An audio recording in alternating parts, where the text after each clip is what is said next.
Oi, oi, tudo na paz? Vamos dar continuidade à nossa série de vídeos lendo o livro O Andar no Espírito, o Andar no Poder do Dave Robertson.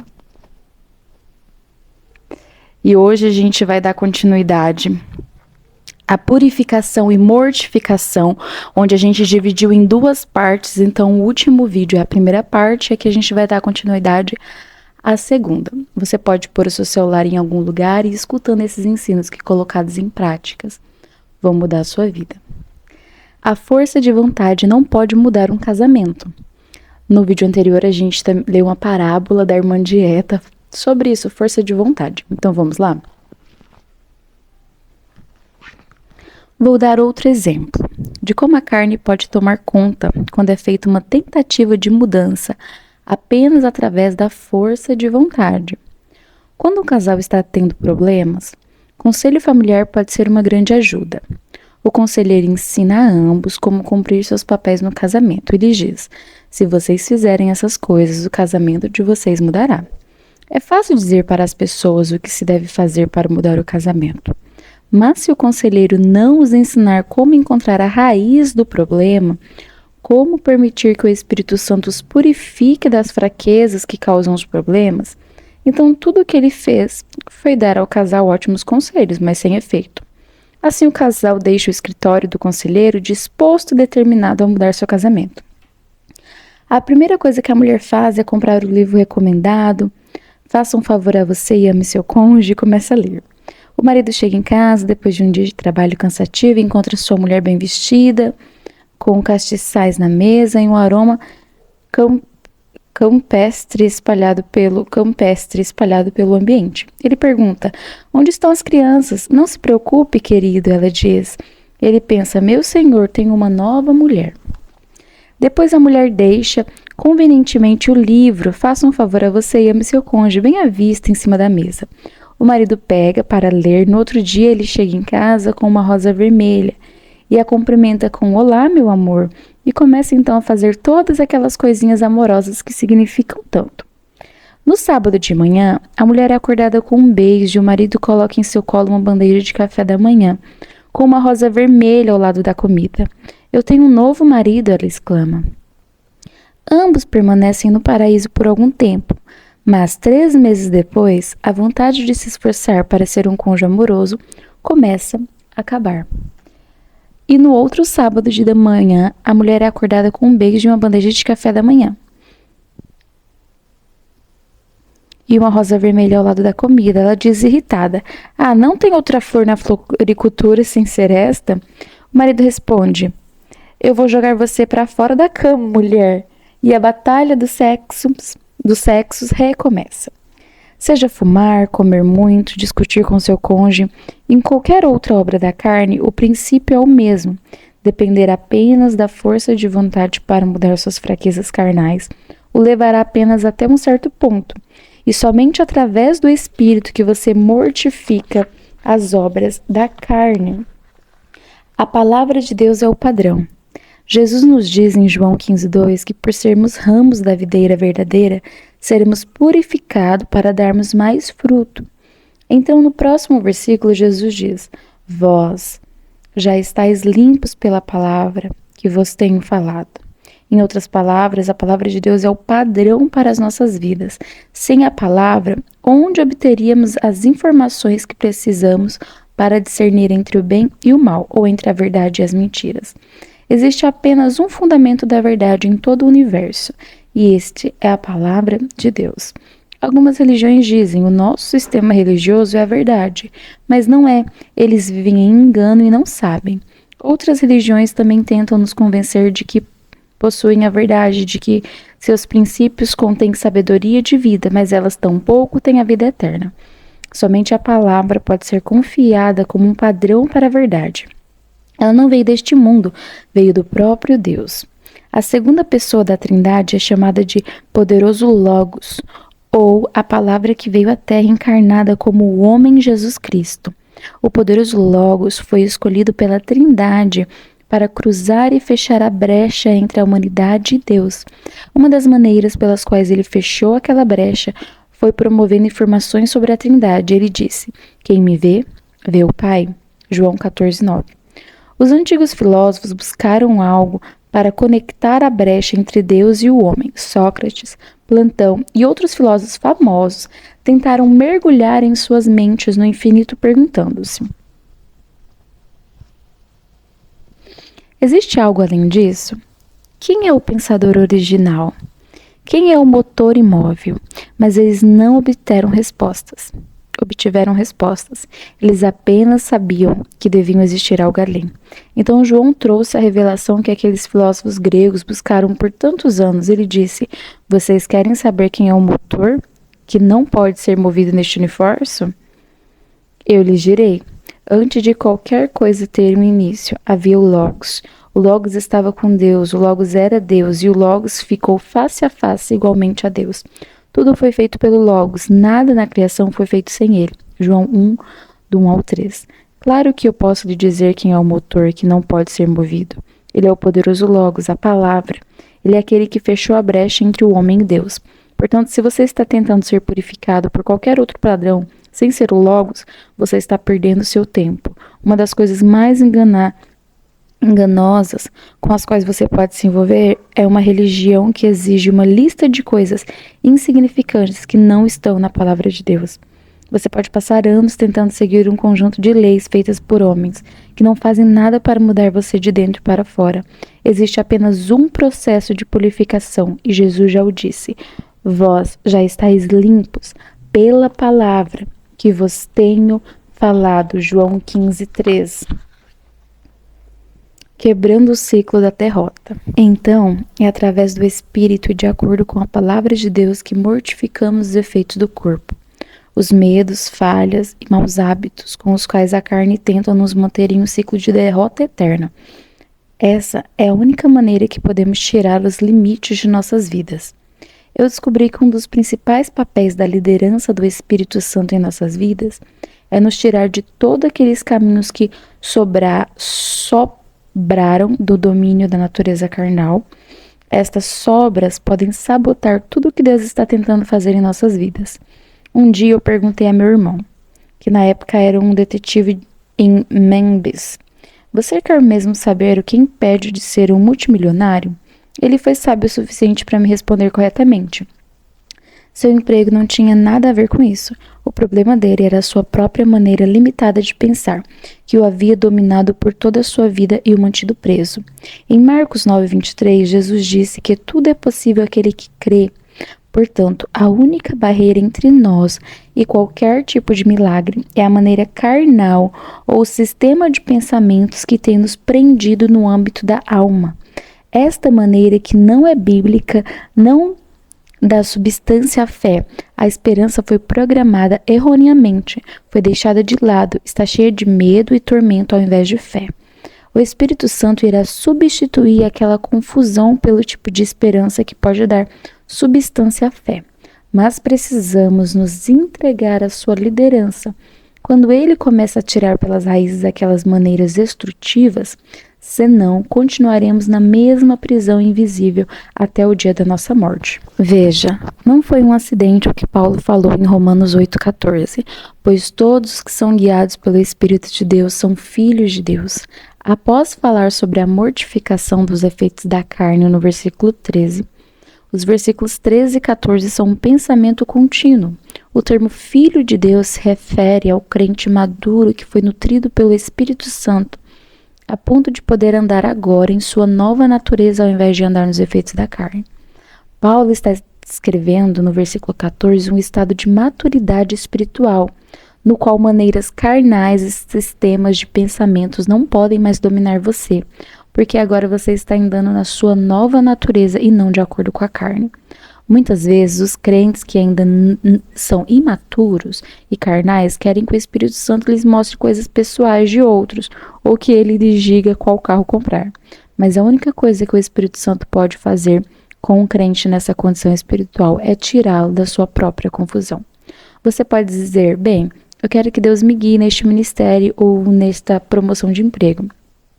Mas a primeira coisa que ele fará é tirar você de tudo o que tenha mantido num ciclo contínuo de derrota. É sobre isso que Romanos 8, 13 e 14 está falando.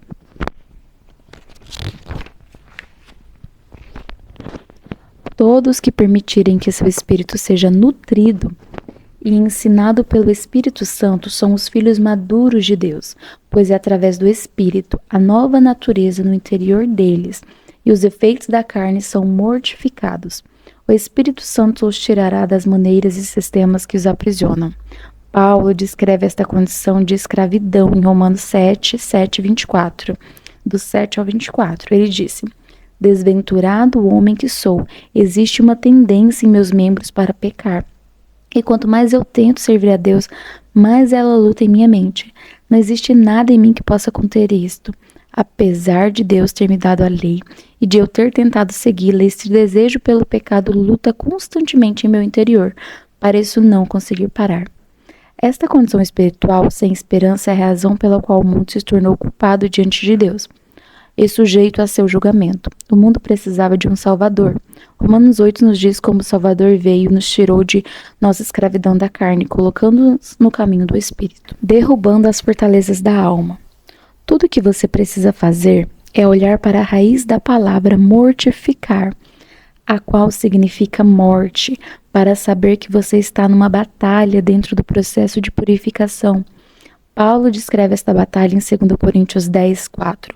Porque as armas da minha milícia não são carnais, e sim poderosas em Deus, para destruir fortalezas, anulando-nos sofismas. Paulo disse que as nossas armas para a batalha que está sendo travado não são carnais. Em outras palavras, nós não travamos essa batalha interna em meios naturais. Ao invés disso, as nossas armas são poderosas em Deus para destruir fortalezas invisíveis ou barreiras que foram construídas em nossas vidas. Alguns crentes pensam que a palavra fortalezas, no versículo 4, se trata de uma barreira invisível que o diabo construiu no fim de uma cidade para impedir que as pessoas dessa cidade sejam salvas. Não, Paulo está se referindo a uma batalha pessoal. Como eu sei disso? Porque no versículo 5 ele diz: E toda altivez que se levante contra o conhecimento de Deus, e levando cativo todo pensamento à obediência de Cristo. Quem possui os pensamentos que são feitos cativos? Aquele que possui os pensamentos possui a fortaleza. Paulo não mudou de assunto entre os versículos 4 e 5. As fortalezas que Paulo está falando são sofismas, e toda altivez que se levantar contra o conhecimento de Deus são fortalezas carnais no âmbito da alma. Paulo está dizendo para que levemos ao cativeiro todo pensamento desobediente, porque o diabo irá nos cortar em pedacinhos com as fortalezas da alma que não são derrubadas. Algumas dessas fortalezas nos atrapalham tanto se não forem quebradas, morremos nessa condição de derrota, sem cumprir os desejos de Deus e nosso divino chamado.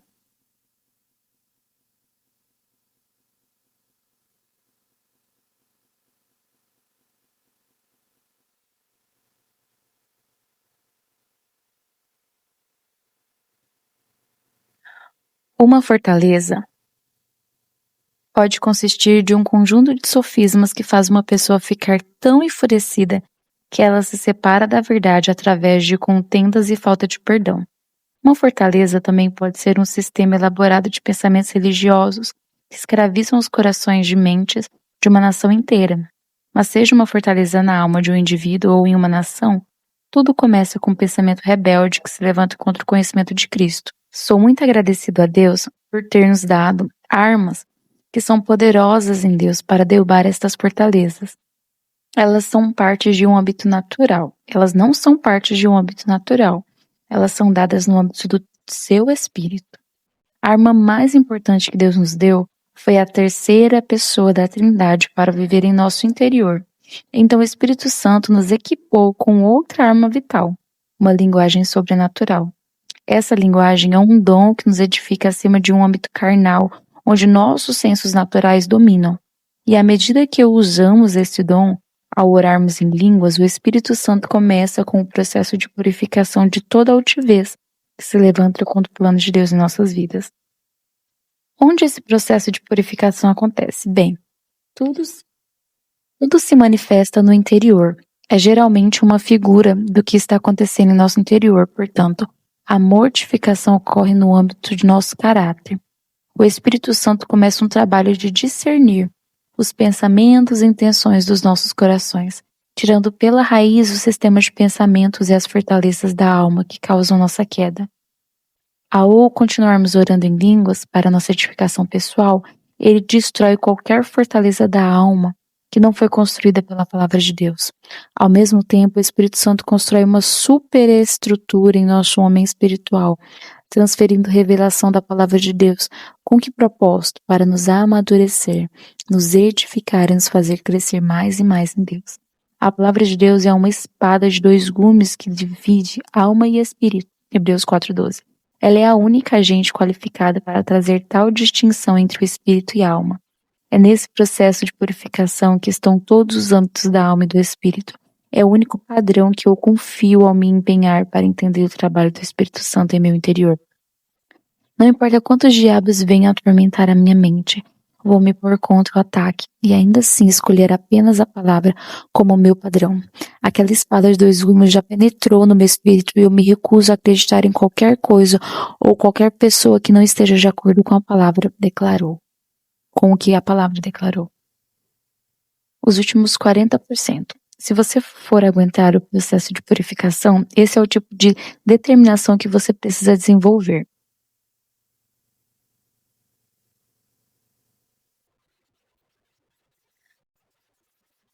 Para suportar os ataques do inimigo. Por quê? Porque mortificação não é uma experiência agradável. E sua carne vai querer desistir. 3 meses de oração em línguas e edificação em um certo lugar, em Deus farão com que o processo de purificação seja ainda mais desagradável. Mas tudo bem. Se existe algo que eu não quero em minha vida, são os galhos mortos. Eu quero aguentar qualquer coisa desagradável que o Espírito Santo ache necessário para que eu possa me livrar de tudo que venha sabotar a vontade perfeita de Deus para minha vida. Os galhos mortos com os quais o Espírito Santo está lidando em minha vida são os últimos 40%. Eu estou no caminho para um andar de 100%. Veja, não é tão difícil andar na vontade de Deus com 30% ou 70%. Mas os últimos 40% são um desafio, pois lidam com o andar no amor de Deus ou não.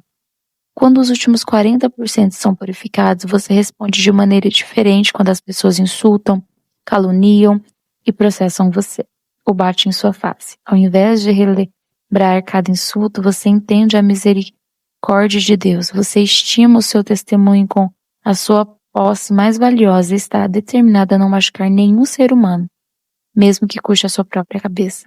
É difícil chegar nos galhos mortos nos últimos 40%.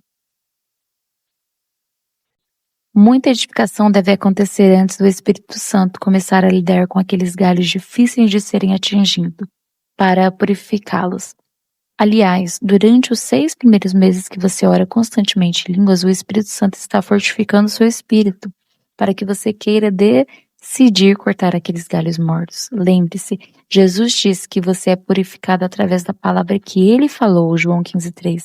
À medida que o Espírito Santo enche o seu espírito com a revelação da palavra, você será capaz de cortar aqueles horríveis galhos mortos que confundem e atrapalham sua vida. Uma coisa é certa, você não se livrará nos últimos 40% por apenas sentar na igreja uma vez por semana e ouvir um sermão de meia hora, que você não pretende seguir. Então, se você pensa que não é necessário orar muito em língua para edificação pessoal, pense bem. Você tem um propósito divino para cumprir e você não quer galhos mortos em seu caminho. O galho morto do autocontentamento.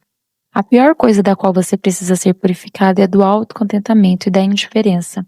No extremo desse tipo de comportamento é quando alguém diz que esta cidade vá para o inferno e que eu tenho que passar meu tempo orando deles. Existem alguns pastores em um estado de autocontentamento que não querem ao menos estar debaixo do mesmo teto com outros pastores da mesma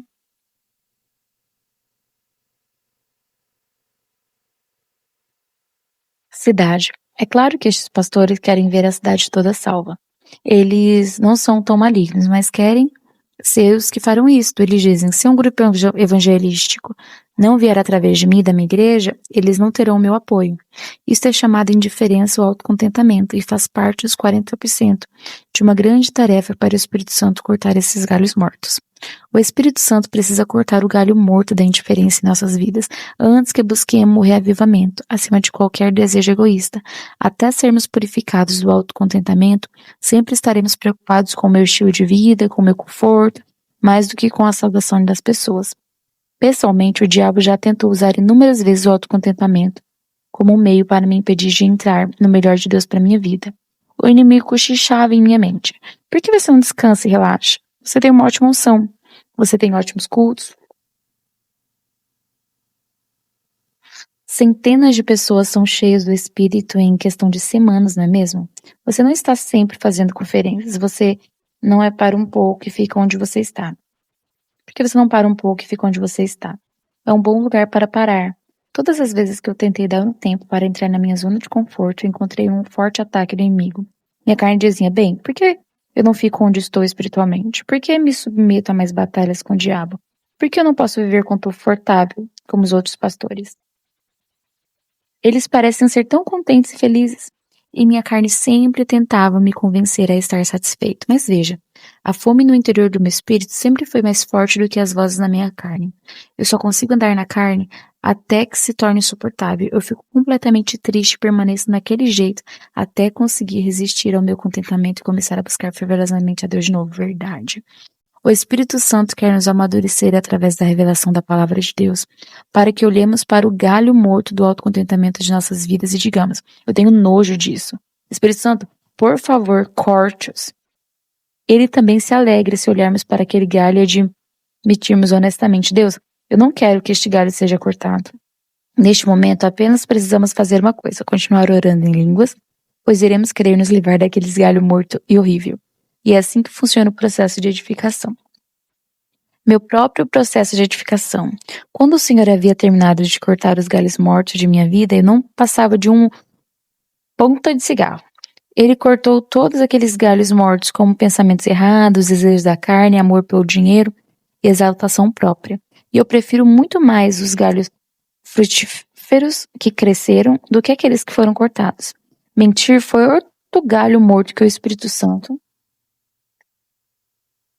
apontou em minha vida. Levou muito tempo para que eu quisesse admitir que mentia. No meu caso, a mentira era geralmente uma forma de enganar alguém. Mas é claro que você nunca fez isso. Aqui um exemplo. Seu filho atende ao telefone e você pergunta quem é? A Maria. Diga que saí. Então você sai e fecha a porta. Seu filho diz a Maria, meu pai saiu. Quero dizer, ele não está aqui. Tecnicamente, você não está lá. Você pode raciocinar e dizer, eu não menti, bem, então por que você está se explicando? Ou então, uma pessoa pode mentir porque ela não quer mostrar o que realmente é, por exemplo. Ela pode ser preguiçosa. Talvez ela não tenha feito o que diz que faria, então ela tenta encobrir a verdade. Eu fiquei meio ocupado.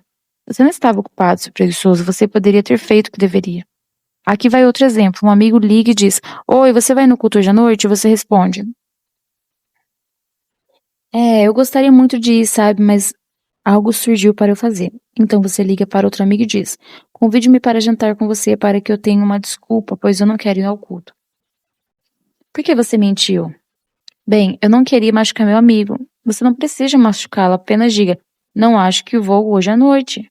Mas pelo amor de Deus, fale a verdade. Deixe-me dizer o que faz uma mentira branca ser tão perigosa. Em Efésios 6:11, Paulo diz, revestivos de toda a armadura de Deus para podermos ficarmos firmes contra as ciladas do diabo. Percebe que a primeira parte da armadura é a verdade? Depois que você disse a seu filho para mentir por você ou depois de ter enganado alguém, encobrindo a verdade, o diabo vem em seguida com ataque. Você diz, eu amarro você, e o diabo responde, cale a boca. Você não pode me resistir sem a sua armadura espiritual. Então, antes de pensar em me amarrar, pare de mentir. Nossa. O Espírito Santo queria cortar o galho morto da mentira, ou de enganar as pessoas da minha vida. De uma vez por todas, a maior mentira que contei a minha mulher antes de nos casarmos foi que eu não havia mentido. Eu também lhe disse que não havia ficado bêbado nem feito coisas erradas, sendo que na realidade eu havia feito. Eu disse a Roseli, mesmo antes de nascer de novo, sempre trabalhei o dia todo. Não como estes caras imaturos de hoje em dia. Veja, eu queria que minha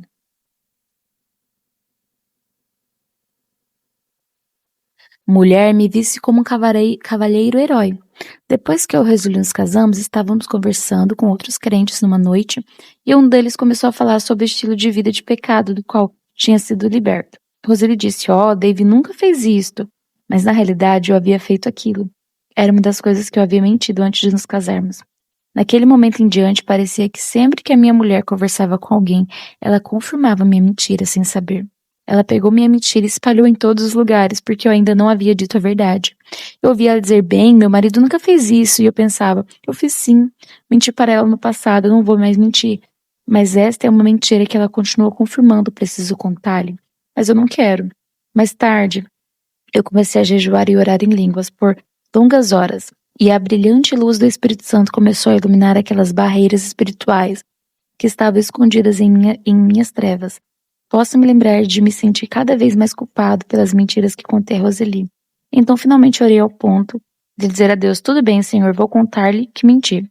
Acabei encontrando uma desculpa para não lhe contar naquele dia, então o Senhor me acordou no meio da noite e disse: "Pensei que você fosse contar a ela." Sentei na cama, abri bem os olhos. Não conseguia voltar a dormir, então fiz outro acordo com Deus. "Tudo bem, vou contar, Senhor." "Está certo. Quando?" "Amanhã." Com isso consegui voltar a dormir, mas no dia seguinte encontrei a mesma desculpa para dizer: "Vou contar mais tarde." Então o Senhor me acordou novamente na noite seguinte e não iria me deixar escapar com aquela mentira. Eu tinha duas opções: parar de orar em línguas ou parar de mentir. Orar em línguas mantinha a minha consciência viva, mas me recusava a lidar com a mentira e me mantinha atormentado. Muitos cristãos se encontram nessa posição, mas a maioria deles desiste da oração porque eles não querem lidar com o problema. Então, após dias de batalha, eu estava sentado em meu escritório, sentindo-me todo desorientado. Minha secretária entrou e disse: "Você parece cansado." "É mesmo, eu tenho enfrentado muitos problemas." "O que você tem feito?" "Parece que um rolo compressor espiritual está passando em cima de mim. Mas eu vou superar. Estou num processo de estabelecer minhas fundações na pureza do espírito." Últimas páginas. Uma noite, finalmente decidi contar a verdade para Roseli, levando ao fast food para comer o hambúrguer. Ignorância minha achar que levando para comer for amenizar o choque. Então eu cuidadosamente entrei no assunto. "Você se lembra quando disse para aquelas pessoas que eu nunca andei na farra igual aos outros? Bom, a verdade é que eu fui como qualquer outro pecador." Então continuei a contá-lo toda a verdade. Roseli ficava admirada, dizendo: "Oh, meu Deus!" enquanto eu relatava como tinha sido minha vida antes que fôssemos salvos. Você deve se perguntar: "E agora? Você não mente mais à sua esposa?" Bom, depois de passar aquela prova entre eu e o Espírito Santo, você acha que eu começaria a mentir de novo? Não. Eu o deixei purificar e podar aquele galho morto de mim. Agora Roseli e eu confiamos um no outro completamente. Então o processo de edificação despertou minha consciência e me edificou, a ponto de eu estar disposta a lidar com o meu pecado. Meu homem interior tinha sido fortificado com o poder para colocar aquela obra carnal para morrer. Como resultado, aquele processo de purificação em minha vida me posicionou da seguinte forma: por causa da imutabilidade de Deus, é impossível que ele minta. Portanto, se existe um padrão que colocaria acima de qualquer outro, é a ausência total de mentira e engano. E eu uso da verdade com toda a pureza do espírito. Eu me recuso a abrir qualquer mentira que deturbe a verdade dentro de mim. O Espírito Santo espera pacientemente que você entregue sua autoridade a ele, porque ele tem uma obra a fazer dentro de você. Ele fortalecerá seu homem interior, seu espírito humano nascido de novo, com poder suficiente para o colocar para morrer os efeitos da carne, purificar e podar cada galho morto de sua vida, um a um. Ao fazer isso, o Espírito Santo tem a liberdade de aumentar seu trabalho, de revelar mistérios divinos para seu espírito. Então, uma coisa é certa: quer seja mortificação ou revelação, suas orações no espírito estão sendo respondidas. Aleluia.